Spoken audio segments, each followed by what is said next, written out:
Olá pessoal, mais uma vez aqui com vocês para trazer aqui no nosso desafio, né, de um livro por semana.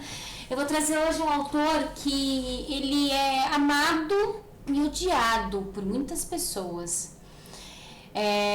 Ele tem muitos livros traduzidos e muitos livros publicados e traduzidos, inclusive para o Brasil. No Brasil a gente vai abordar alguns livros aqui. Porque ele sendo odiado ou não, é um autor que é importante, foi muito importante para o crescimento do paganismo no Brasil. Eu estou falando do Scott Cunningham. Scott Cunningham, ele, como eu falei para vocês, ele escreveu muitos livros e ele morreu no começo da década de 90, se não me engano, em 1993, segundo que há informações.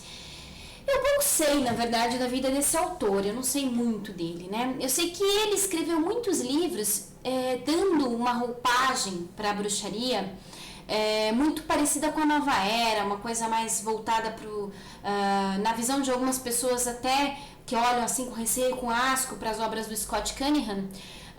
Os livros dele teriam um pouco uma veia mística, esotérica demais para a bruxaria, né? Então muitas pessoas que são adeptas da bruxaria tradicional, pessoas que são um pouquinho mais tradicionalistas, não gostam muito do Scott Cunningham. Mas eu não poderia deixar de falar dele aqui, né? Inclusive porque ele escreveu livros que, aliás, eu acho que a gente vai abordar 3 livros dele aqui, uma vez cada um, né? E são livros que foram importantes para o meu caminho também, né? E acho que importantes para todo mundo. Quem é que nunca leu este livro aqui? Acho que agora até tem uma outra edição com uma capa diferente e tal, mas esse aqui é o Guia Essencial da Bruxa Solitária. Esse livro, gente, esse livro foi um marco, assim. Ele foi editado pela Gaia, editora Gaia Além da Lenda, em 1998. Então, quem traduziu foi o Cláudio Crow. Então, assim, a despeito das pessoas criticarem Scott Cunningham e, sei lá, falarem que a obra dele é algo de New Age demais, o fato que ele foi extremamente importante, eu digo aqui no Brasil, que é a realidade em que eu vivi, isso, como eu já falei, acho que eu falei pra vocês já, não sei, eu fui ter acesso à internet em 99, mais ou menos. Então eu conheci a bruxaria na verdade através de livros, e livros como este aqui, do Scott Cunningham, né? É um livro básico, é um livro fácil de ler, é um livro indicado, muito indicado para quem está começando agora na bruxaria. Ele tem mais ou menos, vejamos aqui, ele tem mais ou menos umas 240 páginas, uma linguagem super acessível, fácil, não tem nenhum segredo, assim, não é uma linguagem rebuscada. Os assuntos que ele aborda são assuntos muito básicos também, é bom para quem está começando, está em dúvida. E uma das grandes críticas, quando esse livro foi traduzido aqui para o Brasil, eu lembro que circulava na rede, na internet, assim, umas críticas muito fortes a esse livro, sobre a questão da auto-iniciação. Então as pessoas criticavam demais o Scott Cunningham, porque ele achava que era isso mesmo, tinha que se auto-iniciar. Eu vou até ler aqui para vocês um trechinho do que ele fala aqui na página 99 sobre a auto-iniciação. Eu acho que ele foi um dos primeiros a falar uma frase que a gente escuta demais, assim. Então vamos lá. A maioria das religiões xamânicas e de magia utilizam algum tipo de cerimônia de iniciação para a qual uma pessoa se torna membro reconhecido daquela religião, sociedade, grupo ou coven. Tais ritos indicam também a nova direção que a vida do iniciado está tomando. Muito tem se feito em público ou privativamente sobre as iniciações wiccanas. Cada tradição da Wicca utiliza suas próprias cerimônias de iniciação, as quais podem ou não ser reconhecidas por outros wiccanos. Num ponto, contudo, a maioria dos iniciados concorda. Uma pessoa só pode se tornar um wicano se receber tal iniciação. Isso gera uma interessante pergunta. Quem iniciou o primeiro wicano? Então, gente, assim, ele realmente defende a auto-iniciação, ele defende que a iniciação da bruxaria é feita pelos deuses e que depois foi se tornando mais conhecida as tradições em que é passado, né? Então, se você faz parte de uma tradição, impossível você dizer assim, eu vou dizer pra vocês agora assim, eu faço parte da tradição eleusiana, lá do Scarfon. não faço parte, impossível. Não, mas eu fui iniciada, eu iniciei, eu decidi fazer um ritual de auto-iniciação, fui lá, chamei os deuses gregos, visualizei Eleusis, estava entrando em Eleusis, linda, maravilhosa. Gente, isso não existe, né? Isso realmente não existe. Você só é iniciado dentro de uma tradição se você entrar naquela tradição. Mesma coisa dentro de um coven e assim vai. Mas o que o Scott Cunningham estava falando aqui é da auto-iniciação, né? E meio que uma criticazinha às pessoas que não acreditam na auto-iniciação, né? Não menosprezam. Algumas pessoas falam que existem auto-iniciados e existem os iniciados de verdade. Então, assim, é uma discussão sem fim, que a gente teve até a oportunidade de conversar sobre isso no vlog Pagão, quando eu falei no vídeo sobre os caminhos do sacerdócio. Então, quem tiver interesse, entra lá no vlog Pagão, tá aqui aparecendo pra vocês. E assistam um vídeo sobre auto-iniciação, que lá eu dou a minha opinião e falo tudo o que eu penso sobre isso. É que falar do Scott Cunningham, que como eu falei pra vocês, é amado e odiado por muitos, não tem como a gente não falar sobre a questão da auto-iniciação e o que ele defendia, né? Inclusive, quero ler outro trecho aqui, continuando a questão da auto-iniciação.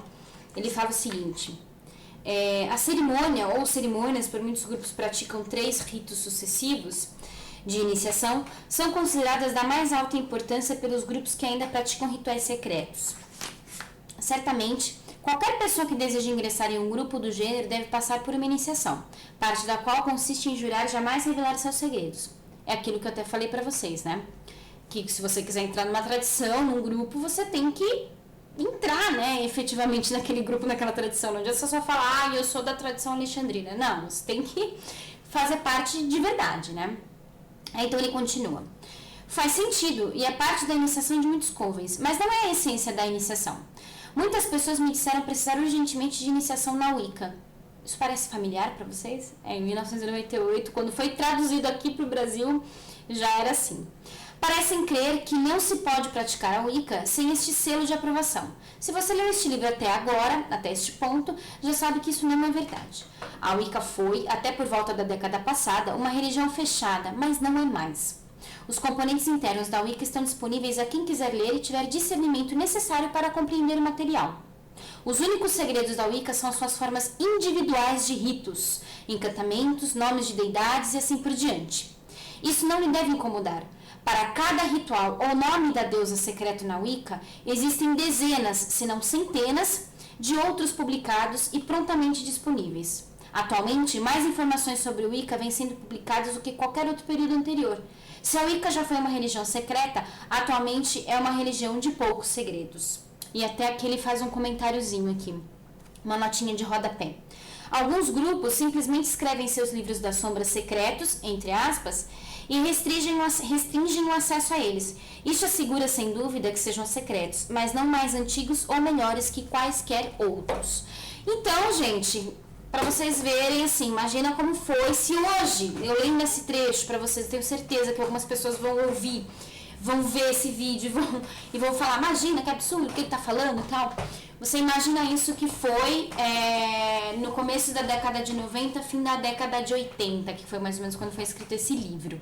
Esse livro gerou muita polêmica por isso, porque ele defendeu a auto-iniciação nesse livro, ele defendeu uma abertura maior da Wicca, ele era uma pessoa que entendia Wicca e bruxaria como sinônimos, que isso também é um assunto bastante polêmico. Busquem aí no site, no blog do Caldeirão de Circe, no meu blog, endereço aí pra vocês.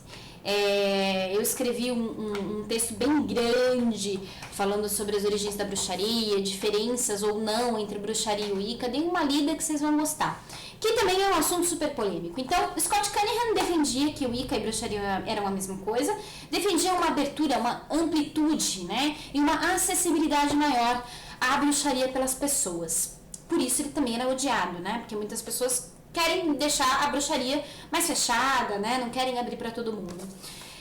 Bom, cada um com a sua opinião. Scott Cunningham tá aí, publicou muitos livros, morreu relativamente jovem, no começo da década de 90, e Guia Essencial da Bruxa Solitária talvez seja o seu grande livro, né? E é um grande legado aí. O livro é dividido em 13 capítulos, tem uma seção 1 que fala de teoria, a sessão 2 que fala de prática, então ele vai trazer alguns exercícios. O grande exercício da visualização de uma maçã saiu desse livro aqui. E a sessão 3, o livro das sombras das pedras erguidas. Aqui ele vai falar de herbal, símbolos e sinais, magia rúnica, vai dar alguns encantamentos, algumas magias e tal. Então, enfim, gente, é um livro bacana, é um livro que eu indico para quem tá começando. Quem já tem alguns passos aí trilhados, vai achar um pouco cansativo, porque depois que você lê muito, todos os livros passam a ser iguais, são todos iguais. Então, o Scott Cunningham, ele foi um marco muito importante para a bruxaria. Odeie você ou ame, ele realmente foi importante, e esse livro aqui eu indico para quem tá começando, ok? Um beijo para vocês e até semana que vem.